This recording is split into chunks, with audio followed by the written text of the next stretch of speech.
Welcome बच्चों। तो आज की इस वीडियो लेक्चर सीरीज़ के अंदर आप क्या पढ़ोगे? Electric potential due to an electric dipole. एक इलेक्ट्रिक डाइपोल के कारण जो पोटेंशियल होता है किसी पॉइंट पर बच्चों, हम उसको आज कैलकुलेट करेंगे। देखिए, तो चलिए स्टार्ट कर देते हैं। मान लीजिए कि हमारे पास क्या है, ये कोई आपके पास एक डाइपोल है बच्चों। यहाँ चार्ज माइनस क्यू और यहाँ चार्ज प्लस क्यू, ये डायरेक्शन बच्चों डाइपोल का। देखिए बच्चों, किसी इस पॉइंट पर पी पर आपको जो है क्या निकालना है, फील्ड निकालना है बच्चों। सॉरी, फील्ड नहीं, आपको पोटेंशियल निकालना है। और कितने एंगल पर बच्चों? ये इसके साथ में इसका एंगल और जो ये है, मान लीजिए आर वेक्टर है, आर डॉट आर कैप आप इसको बोल सकते हैं। और थोड़ा बच्चों चाहो तो दूर ले लीजिए, ये इस तरह से। देखिए, ये डिस्टेंस हमारे पास ये है बच्चों, और ये डिस्टेंस बच्चों हमारे पास है R1, और ये डिस्टेंस है हमारे पास बच्चों R2, ये पॉइंट P। तो देखिए, आपने देख लिया होगा कि भाई इसका और इसका एंगल कितना है बच्चों? थीटा। ये ध्यान रखना है, किसी जनरल पॉइंट पर आप निकाल रहे हैं। देखिए, electric potential at P due to charge plus q at, मान लीजिए पॉइंट ए है, ये बी है बच्चों। ये डिस्टेंस आप मान लीजिए ए है, क्योंकि आप पता है डाइपोल का पूरा डिस्टेंस 2a होता है। तो ये हमारे पास मान लीजिए बिल्कुल मिड में से आपने लिया है ये A. Electric potential at P due to charge Q at B. तो बच्चों पोटेंशियल कितना आ जाएगा? V is equal to V1 बोल दीजिए इसको, के क्यू डिवाइड बाय R1। देखिए बच्चों, सेकंड देखिए, electric potential at P due to charge minus q at A। देखिए बच्चों, इसके लिए कितना आ जाएगा? V2 इज इक्वल टू आ जाएगा माइनस के Q2 डिवाइड बाय बच्चों R2। टोटल कितना हो गया बच्चों? देखिए, टोटल पोटेंशियल कितना आ गया हमारे पास? टोटल पोटेंशियल एट P, तो V इज इक्वल टू कितना आ गया बच्चों? V1 plus V2। देखिए, के क्यू कॉमन हो गया, के क्यू कर दिया आपने कॉमन। और अब क्या बचा बच्चों हमारे पास? देखिए, 1/R1 माइनस 1/R2।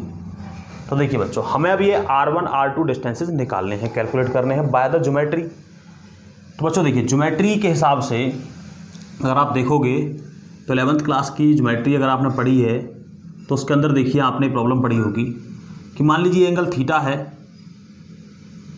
और ये डिस्टेंसेज इस तरह से आप सोच सकते हैं। देखिए, मान लीजिए A है और बच्चों हमारे पास ये क्या है? ये B है और ये C है, और ये एंगल बच्चों थीटा है। देखिए, इसके लिए फॉर्मूला क्या मिलता है आपको कि जो हमारे पास किस तरह फॉर्मूला मिलता है बच्चों? देखिए बच्चों, C square is equal to A square plus B square minus 2AB cos of angle theta. तो बच्चों ये फॉर्मूला होता है हमारे पास। इसको अगर देखिए आप यहाँ पर अप्लाई करते हैं तो देखिए क्या आता है, यूजिंग ज्योमेट्री। तो बच्चों ज्योमेट्री से है ये फॉर्मूला, ट्रिग्नोमेट्री में हम पढ़ते हैं इस फॉर्मूले को। तो क्या आ जाएगा हमारे पास? देखिए बच्चों, ये R1 square is equal to कितना हो गया हमारे पास? A square plus R square minus 2AR cos of angle theta. तो बच्चों ये इस वाले ट्रायंगल के लिए है, इस वाले के लिए OBP के लिए।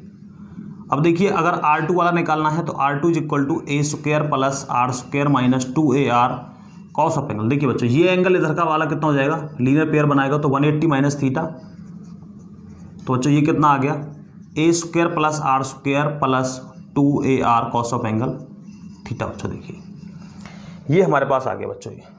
अब आपको निकालना है 1/R1, आपको निकालना है 1/R1। तो देखिए बच्चों, 1/R1 तक कैसे पहुंचेंगे? अब आप 1/R1 देखिए, 1/R1 का आपने कर दिया स्क्वायर।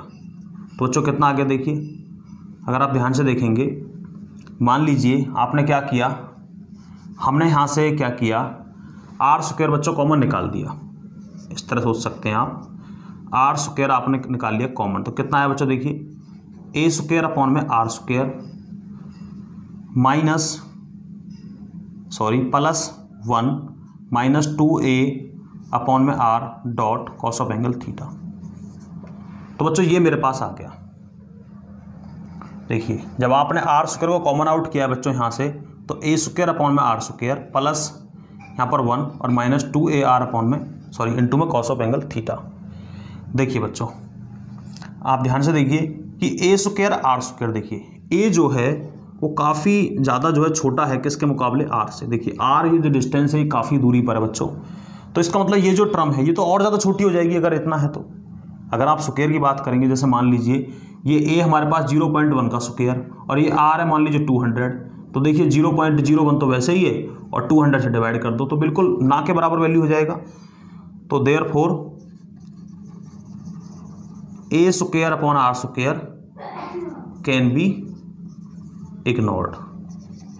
तो बच्चों इसको आप इग्नोर कर सकते हैं।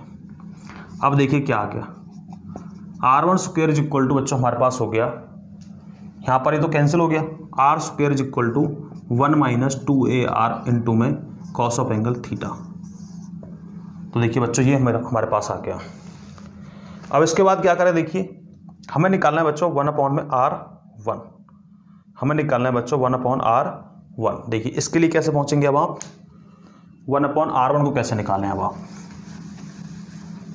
देखिए बच्चों यहाँ पर निकालते हैं इसको 1 अपॉन में R1 स्क्वायर। बच्चों देखिए ये भी 1 अपॉन R स्क्वायर हो गया, इधर वाला भी क्या हो जाएगा 1 अपॉन में 1 माइनस 2A अपॉन में R into cos of angle theta की पावर 2। अब देखिए बच्चों इसके बाद सॉरी ये पावर इसका 1/2 होगा बच्चों, 1/2। अगर आपको R1 निकालना है तो देखिए बच्चों आपको R1 निकालना था तो ये यहाँ से स्क्वायर रूट कैंसिल हो जाएगा, 1 अपॉन R और उसका पावर हो जाएगा ये। तो 1 अपॉन R बच्चों इसको ले गए आप ऊपर, कितना आ जाएगा 1 minus 2AR dot cos of angle theta, ये हो गया बच्चों माइनस 1/2।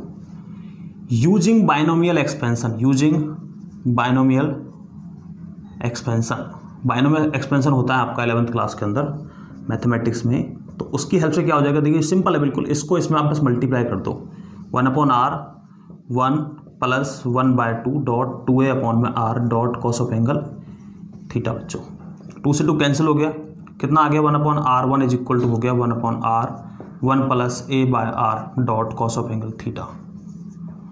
तो बच्चों ये हमारे पास आ जाता, देखिए तो ये हमारे पास आ गया। अब देखिए सिमिलरली जब ये हमारे पास आ गया बच्चों, इसी तरह से क्या हो जाएगा, सिमिलरली अगर आप देखेंगे 1 अपॉन R2 को, 1 अपॉन R2 बच्चों अगर आप देखेंगे, देखिए ये तो R1 निकाला और अगर R2 को भी आप इसी तरह देखेंगे तो बच्चों कोई चेंज नहीं आना ज़्यादा, 1 अपॉन R यहाँ पर और ये 1 माइनस A अपॉन में R dot cos of angle theta. देखिए बच्चों मैं इसको मिटा देता हूँ यहाँ से, उसके बाद आप स्टार्ट करते हैं। देखिए बस कुछ नहीं करना आपको, इसमें जाके वैल्यूज प्लेस करनी है बस। ये मैंने मिटा दिया यहाँ से, देखिए आगे बढ़ते हैं।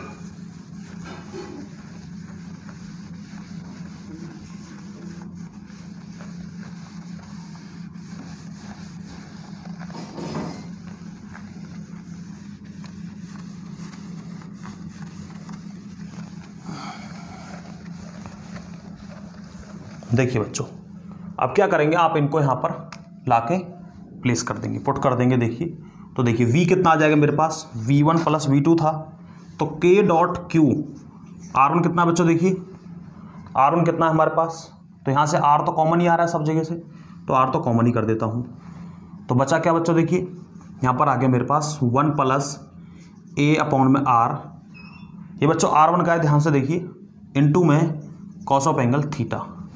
देखिए बच्चों नेक्स्ट माइनस करेंगे, -1 प्लस A अपॉन में R dot cos of angle theta. देखिए बच्चों 1 से 1 हो गया कैंसिल, कितना आया K dot Q divide by R और बच्चों ये हो गया 2AR इंटू में कॉस ऑफ एंगल थीटा। देखिए बच्चों K, इसको देखिए इस वाले को, ये क्या है P, एक वेक्टर क्वांटिटी होती है आपको पता है, कॉस ऑफ एंगल थीटा या फिर मैग्नीट्यूड में लिख लीजिए, बाद में वेक्टर कर देते हैं R स्क्वायर। तो बच्चों ये आपने कैलकुलेट कर लिया। देखिए potential at a some general point due to an electric dipole, तो बच्चों ये हमारे पास आ गया। अब देखिए कुछ इंपॉर्टेंट बात है बच्चों, कुछ इंपॉर्टेंट बातें देखते हैं। देखिए आपने ये निकाल लिया कंप्लीट, अब इसको माइंड में रखिए, क्या रिजल्ट मेरे पास आ गया। देखिए v इज इक्वल टू बच्चों हमारे पास आ गया k डॉट क्यू अपॉन में आर स्क्वायर डॉट के dot P cos of angle theta upon में आर स्क्वायर। तो बच्चों ये हमारे पास आ गया के dot P cos angle theta upon में आर स्क्वायर। ये रिजल्ट बच्चों हमारे पास आ जाता है। अब देखिए बच्चों, देखिए ये पी कॉस थीटा, इसको कैसे लिख सकते हैं आप? पी कॉस थीटा, पी क्या है? P vector dot cos theta co dot product रूप में लिखा जा सकता है, तो वो क्या है? R cap. ये बच्चों देखिए पी कॉस थीटा को कैसे लिख सकते हैं आप? P vector dot are vector. दोनों में जो एंगल बनने वाला एंगल देखिए पी में और आर कैप पे कितना है? थीटा। तो इस कारण से प्रोजेक्शन है पी कॉस थीटा बच्चों। तो v इज इक्वल टू क्या हो गया? के dot P cos theta upon में आर स्क्वायर। देखिए बच्चों कुछ स्पेशल केसेस जानते हैं। स्पेशल केसेस, पहला है first, if point P at O या तो O पर हो और या तो मैं कह सकता हूं या if point P at axis of dipole. बच्चों अगर पॉइंट P इस डाइपोल के एक्सिस पर हो, मान लीजिए डायरेक्शन कैसे हो सकता है इसका? ऐसे भी हो सकता है और ऐसे भी हो सकता है। मतलब ये थीटा का वैल्यू 0 भी हो सकता है या फिर थीटा का वैल्यू बच्चों 180 भी हो सकता है। मतलब या तो ये इस डायरेक्शन में हो, सेम डायरेक्शन में जिधर डाइपोल है, या फिर बच्चों ये अपोजिट डायरेक्शन में हो इधर की तरफ। तो देखिए हमारे पास क्या आ जाएगा? v इज इक्वल टू बच्चों हमारे पास आ जाएगा, अगर आपने थीटा बराबर 0 रखा तो के पी अपॉन में कितना आ गया? Are square and v is equal to minus K P divide by R square, या फिर आप लिख सकते हैं v is equal to plus minus K P divide by R square. तो बच्चों ये पोटेंशियल निकला एक्सियल लाइन पर। If the point at axis of dipole, तो मतलब बच्चों ये किस पर है? एक्सियल लाइन पर। आपने इसके एक्सियल लाइन पर जैसे कि आप फील्ड निकालते थे उसी तरह से आपने पोटेंशियल निकाल लिया बच्चों एक्सियल लाइन पर। डाइपोल के एक्सियल लाइन पर पोटेंशियल कैसे निकालेंगे आप? v is equal to plus minus K P divide by R square. Second point देखिए बच्चों, if point P at equatorial line,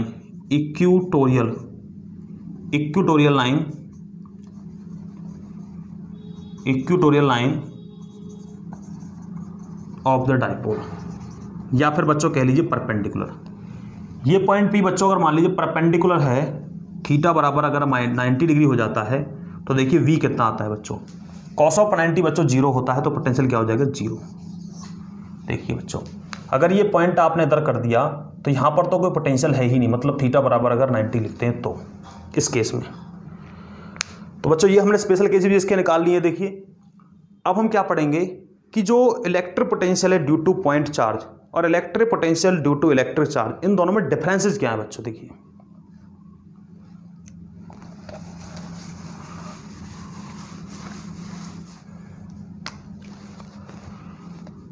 differences between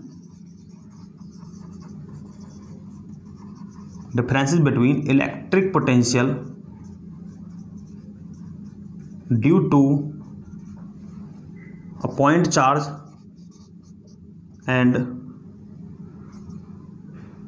electric potential, यहाँ पर पोटेंशियल आएगा बच्चों, and electric potential due to an electric dipole. देखिए बच्चों differences between electric potential due to a point charge and electric potential due to an electric dipole. देखिए बच्चों इनके लिए देखिए कैसे निकाल सकते हैं आप। इनके लिए निकाला हुआ है दोनों का। देखिए इसका क्या आता है? पॉइंट 4 में लिख देता हूं, और ये बच्चों किसके लिए है? डाइपोल। देखिए दोनों में क्या डिफरेंसेस आते हैं। सबसे पहले देखिए आपने दोनों का फॉर्मूला मैं लिख देता हूं। देखिए पॉइंट चार्ज का फॉर्मूला बच्चों देखिए क्या है? ये है हमारे पास v इज इक्वल टू के डॉट क्यू अपॉन में r। और बच्चों डाइपोल वाला फॉर्मूला क्या है? v इज इक्वल टू के dot P cos of angle theta upon में r स्क्वायर। देखिए बच्चों तो पॉइंट चार्ज वाले में जो पोटेंशियल डिपेंड करता है वो केवल r पर करता है। In this potential depends only r. इसमें क्या है बच्चों, potential also depends angle between p vector and r cap. देखिए बच्चों, या फिर कॉस ऑफ एंगल कह दीजिए, ये पी वेक्टर के बीच का एंगल और आर कैप के बीच का जो एंगल बच्चों, इस पर भी डिपेंड करता है यहाँ पर। सेकंड क्या है, इसके लिए जो बच्चों हमारे पास पोटेंशियल आता है वो क्या होता है, पोटेंशियल क्या होता है इसके लिए, पोटेंशियल बच्चों इसके लिए क्या होता है, स्फेरिकली सिमेट्रिक। आपने देखा था बच्चों इसके लिए क्या होता है, स्फेरिकल सिमेट्रिक। बट इसके लिए देखिए बच्चों, अगर मैं देखूं ध्यान से, यहाँ पर तो कोई पोटेंशियल है ही नहीं बच्चों, यहाँ पर तो जीरो है। और ये कैसे, मतलब इसके पैरेलल में तो है बच्चों, ऐसे जाता हुआ इस पॉइंट पी को अगर आपने ऐसे भी घुमा दिया तब भी पोटेंशियल वही बात है। मतलब जैसे मेरा ये मार्कर है, इस मार्कर के ऐसे अलॉन्ग इसके साइड में, मतलब यहाँ पर जिस तरह मार्कर जा रहा है बच्चों, जैसे मार्कर का ये आपको टिप दिख रहा होगा, टिप के साइड में जैसे आपको सिलेंड्रिकल शेप दिख रही है बच्चों। अगर मैं ऊपर की बात करूँ तो यहाँ पर तो बच्चों पोटेंशियल जीरो है, तो ये टिप के हिसाब से, मान लो टिप के हिसाब से हमारा जो है ये जाता है। और ये जो है, ये जो आप देख रहे हैं ये सरफेस, ये पोटेंशियल का सरफेस है बच्चों, ये जाता हुआ। तो मतलब मेरा कहने का मीनिंग ये है कि अगर मैं परपेंडिकुलर लूँगा तो जीरो हो जाएगा। तो पोटेंशियल एक्चुअल में है कहाँ, इसके एक्सिस के अलॉन्ग, एक्सिस के अलॉन्ग बच्चों पोटेंशियल है इन केस ऑफ डाइपोल। इसका मतलब ये हुआ बच्चों कि जो यहाँ पर जो शेप है वो किस तरह की है, वो है सिलेंड्रिकल सिमेट्री। पोटेंशियल कैसा है बच्चों, cylindrical symmetry in the shape. तो बच्चों ये सिलेंड्रिकल सिमेट्रिक होता है, सिमेट्रिक। और कोई पॉइंट बच्चों रह जाता हो, देखिए देख लेते हैं, कोई पॉइंट रहता तो नहीं है। हाँ जी, देखिए यहाँ पर पोटेंशियल फॉल्स होता है, पोटेंशियल फॉल्स वी इनवर्सली बच्चों, but in this case fastly drop होता है, potential drop fast as compare to point charge.